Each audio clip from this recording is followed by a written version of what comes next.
अस्सलाम वालेकुम नाज़रीन, मैं हूं हुरैन फातिमा और आप देख रहे हैं हिमायती न्यूज HD चैनल। नजर डालते हैं आज की अहम खबर पर। रमजान मुबारक में जाली और मिलावटी जूस की तरसील नाकाम बना दी गई।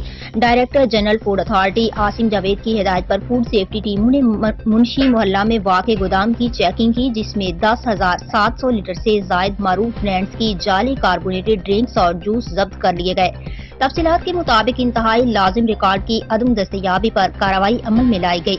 जाली कार्बोनेटेड और फ्लेवर ड्रिंक्स के सैंपल तफसीली जांच के लिए लेबॉर्ट्री भिजवा दिए गए। गैर मयारी कार्बोनेटेड ड्रिंक्स और जूस को जाली लेबल लगाकर फरोख्त के लिए रखा गया था। आसिम जावेद ने बताया कि जब्त की गई भारी खेप को डीजी गोदाम में छुपा कर रखा पाया गया। जालसाजी के मकबूल धंधे में मुलव्विस अनासिर के खिलाफ मजीद कार्रवाई सैंपल रिपोर्ट आने पर की जाएगी। जाली ड्रिंक्स को रमजान मुबारक में शहर और नवाही इलाकों की छोटी बड़ी दुकानों पर सप्लाई किया जाना था। गैर मियारी ड्रिंक्स का इस्तेमाल मैदा और गुर्दों की बीमारियों में मुब्तला कर सकता है। रमजान में गैर मियारी अशिया बनाने और बेचने वाले किसी भी किस्म की रियायत के मुस्तहिक नहीं।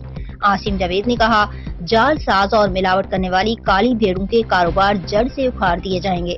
मिलावट और जालसाज माफिया के खिलाफ जीरो टॉलरेंस पॉलिसी के तहत काम कर रहे हैं। ज्यादा मुनाफा के लालच में इंसानी सेहत से खेलने वाले इंसानियत के बड़े दुश्मन हैं। पंजाब में इनकी कोई जगह नहीं। अब तक के लिए इतना ही। मजीद खबरों और अपडेट से बाखबर रहने के लिए देखते रहें हिमायती न्यूज HD चैनल।